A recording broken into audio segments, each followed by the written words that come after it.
नमस्कार देवी और सज्जनों, मेरा नाम है मुकुल देव वृक्षपति। आप लोग लाइव टाइम्स टीवी देख रहे हैं और समय हो चला है मॉर्निंग बुलेटिन का। हिमाचल की बात, आपका मॉर्निंग बुलेटिन, जिसमें हिमाचल में चल रही तमाम गतिविधियों को हम आप लोगों तक पहुंचाने का प्रयास करते हैं और प्रयास रहता है कि आप सभी लोग इस गतिविधियों को जान सकें। क्या आपके प्रदेश में चल रहा है, क्या हमारे प्रदेश में चल रहा है, क्या हम सबके प्रदेश में चल रहा है, वो आप लोगों तक पहुंचाने का हमारा प्रयास रहता है। तो जल्दी से जल्दी स्ट्रीम के साथ जुड़ जाएं और उसके साथ ही शुरू करते हैं हम हिमाचल की बात। हिमाचल की बात में हिमाचल प्रदेश में जो जो कल हुआ है वो आप लोगों को हमने पहले भी पिछले शाम को भी आपसे मिलने का मौका मिला था, तो उसी के साथ उसी चीज़ को शुरू करते हैं। जैसे कि आप लोगों को जानकारी है कि हिमाचल में काफ़ी चीज़ें हुई हैं और उन्हीं सभी चीज़ों के बारे में बता देते हैं। एक तो हमारे बीच में जो मुख्यमंत्री, पूर्व मुख्यमंत्री हैं, वो हमारे बीच में यहाँ पर पहले मिले, प्रधानमंत्री जी से मिले, और उसके बाद हमारे बीच में जो अभी की हमारी सुक्खू सरकार है, उन्होंने यहाँ पर 32 दफ्तर बिजली बोर्ड के डिनोटिफाई किए हैं। और भारतीय जनता पार्टी ने ये कहा है, विपक्ष जो अभी है, कि भाई हम उसके खिलाफ यहां पर कोर्ट में जाएंगे। उसी के साथ साथ हिमाचल प्रदेश में जहां सड़कें नहीं वहां पे रोपवे बनने की भी बात हुई है, उसके बारे में भी जानकारी देंगे। जो पिछले कल की यदि हम बात करें तो हमारे बीच में जो विक्रमादित्य सिंह है, युवा विधायक है, उन्होंने यहां पर भारतीय जनता पार्टी से ये कहा है कि इतनी जल्दी टीका टिप्पणी करना सही नहीं है, समय देना चाहिए, और जैसे ही समय होगा पहले ही बैठक में ओपीएस भी बहाल होगा और बाकी सारी चीजें भी यहां पर होंगी। तो काफी ज्यादा चीजें हिमाचल प्रदेश में वाइब्रेंट चल रही हैं और उन सब के बारे में आप लोगों को यहां पर जानकारी दी जाएगी। तो इससे पहले कि हम लोग आगे बढ़ें, आप सभी लोग स्ट्रीम को जरूर शेयर कीजिए और लाइक का बटन लगातार यहां पर दबाते रहें और अपने कमेंट्स के माध्यम से अपने जो भी प्रश्न यहां पर रहे वो जरूर यहां पर आप पूछें। ग्रुप्स में इस वीडियो को शेयर करें, इस स्ट्रीम को शेयर करें। चलिए जी, शुरू करते हैं हिमाचल की बात। हिमाचल की बात करें तो एक बार फिर से शायद कोरोना का कहर यहां पर डराना शुरू कर चुका है। कोरोना की यदि बात करें तो कोरोना के मामले बढ़ते हुए देखकर यहां पर सरकार द्वारा एक निर्णय लिया गया है। केंद्र सरकार की ओर से एक चिट्ठी आई है, उस चिट्ठी के बारे में आपको बताते हैं। हालांकि आपको पहले ही बता देना चाहेंगे, किसी प्रकार से भ्रम नहीं फैलाना चाहते, और हिमाचल प्रदेश में केवल और केवल मात्र 20 एक्टिव मरीज हैं और केंद्र के निर्देशों पर स्वास्थ्य विभाग की आज बैठक यहां पर बुलाई गई है। हिमाचल प्रदेश में आज स्वास्थ्य विभाग की बैठक होगी, उसमें कोरोना की समीक्षा की जाएगी। आपको बता दें कि चीन के साथ कुछ अन्य देशों में तेजी से कोविड फैल रहा है। इस वजह से हिमाचल प्रदेश सरकार, या कहा जाए कि भारत सरकार ने भी यहां पर यह कहा है कि भाई किसी प्रकार का कोई रिस्क नहीं लेना है और जो भी चीजें यहां पर बन पड़ती हैं वो सब चीजें यहां पर करने की आवश्यकता है। तो उन्हीं के देखते हुए यहां पर दिशा निर्देश दिए गए हैं कि भाई यहां पर अपने अपने स्टेट्स में समीक्षा कीजिए कि किस प्रकार की कोविड है और अगर बढ़ता है तो किस तरह से हमारी तैयारी है। तो आप लोगों को फिर से बता दें, हिमाचल प्रदेश में मात्र और मात्र 20 केस इस समय पर हैं और इससे कोरोना मुक्ति की ओर यहां पर हिमाचल प्रदेश जा रहा है। 20 एक्टिव केस बचे हैं। 5 जिले, हमीरपुर, किन्नौर, लाहौल स्पीति, सोलन और ऊना, यहां पर तो एक भी कोविड का केस इस समय पर नहीं है। एज इन जब तक मैं ये आपको बुलेटिन सुना रहा हूं उस समय तक तो हमारे बीच में कोई भी कोविड का केस यहां पर नहीं है। उसी के साथ साथ अगर हम आगे की ओर आपको लेकर जाएं तो जहां जहां केसेस हैं वो भी कुछ ज़्यादा नहीं है, और जिन डिस्ट्रिक्ट्स में केसेस हैं और कितने केसेस हैं वो भी आप सुन लीजिए। तो हिमाचल प्रदेश की यदि बात करें तो हमारे बीच में इस समय पर जो बिलासपुर है उसमें 3, चंबा में 1, कांगड़ा में 6, कुल्लू में 4, मंडी में 2, शिमला में 3 और सिरमौर में भी 1 ही केस एक्टिव है। अभी तक हमारे बीच में पिछले कल की बात करें केवल 4 कोविड के नए केसेस आए थे और ओवरऑल 3,12,617 लोग कोरोना से संक्रमित हो चुके हैं, जबकि 4,192 लोगों को हम खो चुके हैं। बीते 24 घंटों में 5,016 लोगों की कोरोना जांच की गई थी, जिसमें केवल 4 ही पॉजिटिव आए। ये आप लोगों को भी जानकारी है कि मुख्यमंत्री सुखविंदर सिंह सुक्खू जी भी इस समय पर कोविड पॉजिटिव चल रहे हैं और उसी के कारण जो हमारे बीच में एक 10 दिन के भीतर ओपीएस की बहाली की बात हुई थी वो इस समय पर नहीं हो पाई है और ओपीएस की बहाली जल्द होगी, ऐसा सरकार लगातार कह रही है कि जैसे ही यहाँ पर कैबिनेट बैठेगी ओपीएस की बहाली होगी। हालांकि क्योंकि एक अनफोर्सीन सर्कमस्टांस था कि भाई मुख्यमंत्री जो है खुद ही कोविड पॉजिटिव हो गए, उस वजह से ये फिलहाल नहीं हुआ है। लेकिन सरकार ये लगातार कह रही है, कांग्रेस से लगातार कह रही है, कांग्रेस के नेता भी ये लगातार कह रहे हैं कि पहली कैबिनेट में यहां पर ओपीएस की बहाली कर दी जाएगी और यहां पर विपक्ष को इसके बारे में उन्हें चेताने की आवश्यकता नहीं है। वो लोग लगातार ये जानते हैं कि उन्हें क्या करना है, और दूसरा उन्होंने ओपीएस के जो यहां पर जिनको उसका फायदा मिलेगा उन्हें भी ये चीज कही है कि भाई आप लोगों को चिंता करने की आवश्यकता नहीं है, हम आप लोगों के साथ खड़े हैं और हम आप लोगों की ये सारी बातें जो है ये पूरी करेंगे। जो डिमांड आप लोगों की है, जो आप लोगों से बात हुआ, जो वादा है वो पूरा यहां पर किया जाएगा। आप स्ट्रीम को जरूर शेयर कीजिए और कमेंट्स में बताइए कि क्या ओपीएस की बहाली जो 10 दिन में नहीं हुई ये इसे एक लॉस की तरह माना जाना चाहिए, इसे ऐसा माना जाना चाहिए कि सरकार अपने वादे से मुकर गई। क्या आप मानते हैं? अपने कमेंट्स के माध्यम से बताइए, हम यहां पर जरूर उसको पढ़ेंगे, उसको आगे लेकर जाएंगे। तो चलिए जी, पहली तो बात ये हो गई। जब हम यहाँ पे कोविड की बात कर रहे हैं कि एक अलर्ट यहाँ पर आया है जिसमें टेस्टिंग और ट्रेसिंग बढ़ाने के निर्देश दिए जा सकते हैं। आज उसके ऊपर एक बैठक होगी और ये इसलिए किया गया है क्योंकि कई देशों में कोविड के केसेस तेजी से फैल रहे हैं। उसी के साथ साथ अगली खबर की ओर अगर लेकर आपको चले तो अगली खबर हमारे बीच में मुख्यमंत्री सुखविंदर सिंह सुक्खू की ओर से है। जैसे कि मैंने आप लोगों को बताया भी है कि क्या वहां पर हुआ है। सुखविंदर सिंह सुक्खू जी इस समय पर कोविड पॉजिटिव है, लेकिन उन्होंने भी यहाँ पर क्लियर किया है कि भाई देखिए 10 गारंटी को पूरे करने में जो करनी है वो कांग्रेस पार्टी उसके लिए प्रतिबद्ध है और उन्होंने जनता की उम्मीदें और आकांक्षाओं पर खरे उतरने में कोई कसर नहीं छोड़नी है, ऐसा वो लोग यहाँ पर कह रहे हैं। उन्होंने यहाँ पर और भी बातें कही थी जिसमें से एक ये भी है कि परिवहन विभाग को यहाँ पर इलेक्ट्रिकल व्हीकल दिए जाएंगे और उन्होंने बताया कि जो राज्य का जीडीपी है उसमें कृषि और बागवानी का 13% यहाँ पर योगदान है और उसी के लिए किसानों को उन्नत तकनीकी जानकारी प्रदान करने पर जोर यहाँ पर दिया जाएगा। यहाँ पर युवाओं के लिए स्टार्टअप फंड के बारे में तो आप लोगों ने ऐड देखी होगी, यूट्यूब जब भी खोलते थे तो कांग्रेस की ये ऐड अवश्य दिखती थी और वो ऐड उन्होंने अभी भी कहा है कि युवाओं को स्टार्टअप फंड के तौर पर यहाँ पर पैसे दिए जाएंगे और वो आगे भी उन्होंने दे रहे हैं। आप इस वीडियो स्ट्रीम को जरूर लाइक कीजिए, लाइक करने का बहुत फायदा रहता है और लोगों तक भी पहुंच पाती है और हाँ शेयर भी कीजिएगा जितना ज्यादा हो सके। तो चलिए जी, ये तो एक बात रही। और इसी के साथ साथ अगर हम बात करें हिमाचल प्रदेश में नियुक्तियां लगातार हो रही हैं, कई जगह पर नियुक्तियां जो बर्खास्त की जा रही हैं। सरकार पूरी तरह से एक्शन मोड पे इस समय पर चली हुई है और उन्हीं नियुक्तियों की यदि बात करें तो अब हमारे हाई कोर्ट में, हिमाचल प्रदेश हाई कोर्ट में 23 साल से वकालत कर रहे अनूप रतन जी जो है यहाँ पर जो है वो एडवोकेट जनरल यहाँ पर बनाए गए हैं सरकार के द्वारा। अब एडवोकेट जनरल आप मान लीजिए कि हिमाचल प्रदेश सरकार के सबसे बड़े वो वकील यहाँ पर हो जाते हैं। हिमाचल सरकार की सबसे बड़ी पैरवी वही यहाँ पर करेंगे। आपको बता दें ये जो एजी उन्हें बनाया गया है, एडवोकेट जनरल बनाया गया है जिसे महाधिवक्ता कहते हैं और उसी के साथ साथ जो गृह मंत्रालय से आदेश जारी कर दिए गए हैं। अनूप रतन जी अशोक शर्मा का यहाँ पर स्थान ले रहे हैं। 6-7 दिन के मंथन के बाद उनका नाम यहाँ पर आया है। पूर्व वीरभद्र सरकार में भी वो एडिशनल एडवोकेट जनरल यानी एएजी रहे हैं और उसी के साथ साथ यूपीए 2 सरकार में भारत सरकार को हिमाचल हाई कोर्ट में स्टैंडिंग काउंसिल के तौर पर रिप्रेजेंट कर चुके हैं। अनूप रतन जी की बात करें तो 1998 में हिमाचल प्रदेश विश्वविद्यालय के वो लॉ ग्रेजुएट है और साल 1999 से लेकर हाई कोर्ट में वकालत कर रहे हैं और पिताजी ऊना शहर के अंब में लंबे समय से वकालत की है और उसके बाद वो उनकी पृष्ठभूमि ऑब्वियसली लॉ की है ही है। चिंतपूर्णी के भरवाई के रहने वाले हैं। कई पीआईएल भी वो लगा चुके हैं, पब्लिक इंटरेस्ट लिटिगेशंस भी वो इस्तेमाल कर चुके हैं और उन्होंने 2018 में जोगिंदरनगर सिविल अस्पताल को एक पीआईएल उसको लेकर लगाई थी जिस पर अदालत ने 6 माह के अंदर 18 में से 11 डॉक्टरों की तैनाती के आदेश यहाँ पर दिए थे। इसी के साथ साथ वो लीगल कॉरेस्पोंडेंट के तौर पर अखबारों में भी सेवाएं यहाँ पर दे चुके हैं।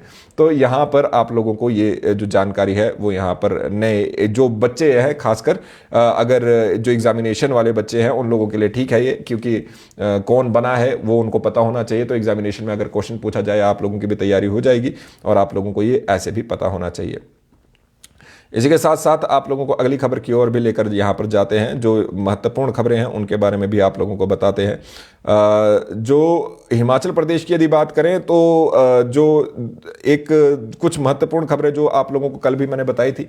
एक हिमाचल प्रदेश में ट्रांसपोर्ट विभाग की एक हमारे बीच में बैठक हुई जिसमें एक बात यहाँ पर कही गई कि जहाँ पर सड़कें नहीं है वहाँ पर रोपवे बनाने के बारे में, उसकी संभावनाओं के बारे में सोचा जाए, उसके बारे में कुछ किया जाए। और ये बड़ी खबर है, इसको जरूर शेयर कीजिए क्योंकि इससे ऐसा होता है कि भाई आगे आगे तक खबर पहुंचती है। तो 329 गांव वहां पर टारगेट में लाए गए हैं जिसमें 5 साल में 15 स्टेशन प्रोजेक्ट से जोड़ने की बात हुई है। डिप्टी सीएम यानी कि हमारे मुकेश अग्निहोत्री जी ने ये किया है। ये बात अभी तक रखी है, प्रपोजल शायद कैबिनेट में जाए और उसके बाद ये बात हो। तो आपको ये भी बता दें कि रोपवे के लिए नाबार्ड से फंडिंग ली जाएगी और हर जिले में एक रोपवे बनाने की यहाँ पर बात हो रही है। उन्होंने ये भी कहा कि कृषि और बागवानी उत्पादों के लिए ढुलाई में मदद मिलेगी और उन्होंने प्रपोजल तैयार करने के निर्देश दिए हैं। 329 ऐसे गाँव हैं जिसमें इसकी प्राथमिकता रखी गई है। आपका गाँव है उसमें नहीं है, जब लिस्ट आएगी हम आप लोगों को उसके बारे में जानकारी देंगे। रूरल इंफ्रास्ट्रक्चर डेवलपमेंट के तहत ये दिशा निर्देश दिए गए हैं कि इन्हें बनाया जाए।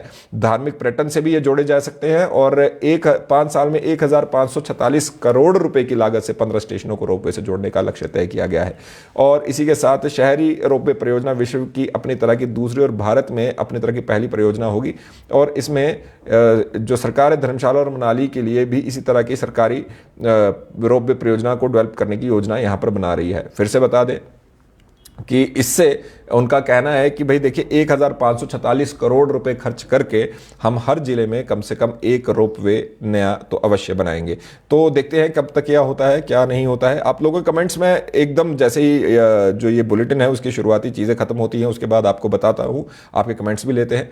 इसी के साथ साथ हिमाचल प्रदेश की यदि बात करें तो जिस तरह से सीमेंट का संकट यहाँ पर पड़ा हुआ है एसीसी और अंबुजा का, तो वो सीमेंट के संकट पे थोड़ी सी अब यहाँ पे राहत कही जाए तो वो बुरी बात नहीं होगी।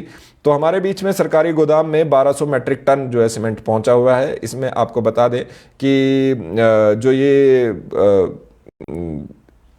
जो 70 ट्रकों में सरकारी सीमेंट यहाँ पर भेजा जो गया है उसमें बड़े ट्रकों में 420 और 420 जबकि छोटे ट्रकों में 250 बोरियां ला दी गई और सीमेंट प्रदेश भर की सरकार ने 118 गोदामों पर पहुंचाया जाएगा यहाँ से। अब आपको ये बता दें कि ये पहली अभी हमारे बीच में कंसाइनमेंट आ चुकी है और राजधानी शिमला से मंगलवार को ये 7 सीमेंट ट्रक पहुंचे हैं, मंगलवार को ये पहुंचे हैं और अब प्रोजेक्टों का काम फिर से शुरू हो जाएगा। और खाद्य पूर्ति निगम पहले बड़े प्रोजेक्ट और फिर छोटे विकास कार्यों के सीमेंट उपलब्ध यहां पर करवाने की बात यहां पर हुई है। आपको ये भी बता दें कि पीडब्ल्यूडी के भी 150 से छोटे बड़े प्रोजेक्ट इस समय पर चल रहे हैं और उसी की तरह से हमारे बीच में अल्ट्राटेक कंपनी ने पहले लॉट में प्रदेश की ये सप्लाई अभी भेजी है। 1200 मैट्रिक टन सरकारी सप्लाई है मंगलवार को उन्होंने सुबह दे दी है और एसीसी बरमाणा और अंबुजा के दारलाघाट सीमेंट प्लांट बंद होने के कारण प्रदेश सरकार ने अल्ट्राटेक को 6000 मैट्रिक टन की बोरियों का ऑर्डर दिया है। 6000 मैट्रिक टन का अभी तक ऑर्डर दिया है जिसमें से 1200 अभी हमारे बीच में पहुंच चुका है। तो अब विकास कार्य जो जरूरी है वो यहां पर शुरू हो जाएंगे, उम्मीद तो यही है। अब देखते हैं कितनी जल्दी ये शुरू होते हैं, कितना समय ये लेते हैं। लेकिन फिलहाल के लिए यदि बात की जाए तो हमारे बीच में हिमाचल प्रदेश में जो है विकास की गति को धीमी नहीं पड़ेगी। उम्मीद यही है कि जब नई सरकार लोग चुनते हैं तो उनसे बहुत ज़्यादा उम्मीदें होती हैं और सबसे पहली और सबसे बड़ी उम्मीद तो यही है कि भाई वो विकास की गति यहाँ पर जो चल रही थी वो कम ना हो, वो स्लो ना हो और हिमाचल प्रदेश के लोगों के लिए वो जो खासकर ये अभी जो हमारे बीच में बात हो रही थी, जिस तरह से हमारे बीच में ये परिस्थितियाँ उत्पन्न होकर आई हैं, जल्द ही उम्मीद करते हैं कि एक बार फिर से परिस्थितियाँ पटरी पर सरकार भी लाने में सक्षम हो और जो कंपनी और लोगों के बीच में जो ये बात चल रही है, ऑपरेटर्स के बीच में ये बात जो चल रही है, ये भी यहाँ पर ठीक हो जाए। बहरहाल अगली खबर की ओर आपको लेकर चलते हैं। एक तरफ तो हमने यहाँ पर आपको ये बता दिया कि भाई क्या क्या हो रहा है, उसके साथ आपको ये भी बता दें कि हिमाचल प्रदेश में 11 करोड़ की जो टैक्स चोरी के एक मामले में 2 कंपनियों पर केस है, उसमें एक अधिकारी की भी संलिप्तता बताई जा रही है। इसमें आपको बता दें कि राज्य के जो हमारे बीच में 6 करोड़ 70 लाख 1,081 रुपए खजाने से गलत रिफंड दिया गया है, ऐसा बताया गया है। इसके अलावा एक जगह पे 2 करोड़ 61 लाख 42,271 रुपए की जीएसटी राशि को अवैध रूप से टैक्स के रूप में अनुमति दी गई थी और जमा की गई राशि अब वापस कर दी गई है। इसमें विभाग के एक अधिकारी की संलिप्तता सामने आ रही है और ये जो हमारे बीच में ये केस बन रहा है, ये बन रहा है सोलन के परवाणु जोन, ये दक्षिण जोन के परवाणु की ओर से ये बताया जा रहा है, जिसमें 6 करोड़ 70 लाख 1,081 रुपए सरकारी खजाने से गलत रिफंड देने की बात हो रही है। इसमें जो धारा है 74 इस्तेमाल की जा रही है और 10 करोड़ 2,69,692 रुपए का नोटिस जारी कर दोषियों के खिलाफ कानूनी कार्रवाई शुरू कर दी है और दोनों ही मामलों में एक ही अधिकारी की ओर से कार्यालय में ये पाया गया है कि भाई ऐसा हुआ है। अभी तक ये दोनों कंपनियों ने जवाब नहीं दिया है। अगर वो जवाब नहीं देते हैं तो यहाँ पर दूसरी कार्रवाई अमल में लाई जाएगी। एक तरफ यहाँ पर लोगों के पास पैसे नहीं है और दूसरी तरफ ऐसा हो रहा है। एक और बड़ा फैसला आपको बता दें कि वर्ष 1974 से पहले शहरी क्षेत्रों में झुग्गी झोंपड़ी में रहने वाले लोगों को 37 वर्ग मीटर जमीन का मालिकाना हक मिलेगा और शहरी विकास विभाग के नियम ने अधिसूचित किए गए हैं। उपायुक्तों को अध्यक्षता में कमेटी इसके लिए गठित की जाएगी। आपको ये भी बता दें कि 37 वर्ग मीटर जमीन का मालिकाना हक जो ये होने वाला है उसके लिए अधिसूचित कर दिया गया है कि शहरी विकास विभाग के नियम अधिसूचित कर दिए गए हैं। अब उपायुक्तों को यानी डीसीज को अध्यक्षता में एक कमेटी गठित होगी और जो लोग पात्रता यहां पर रखते हैं वो आवेदन कर सकते हैं।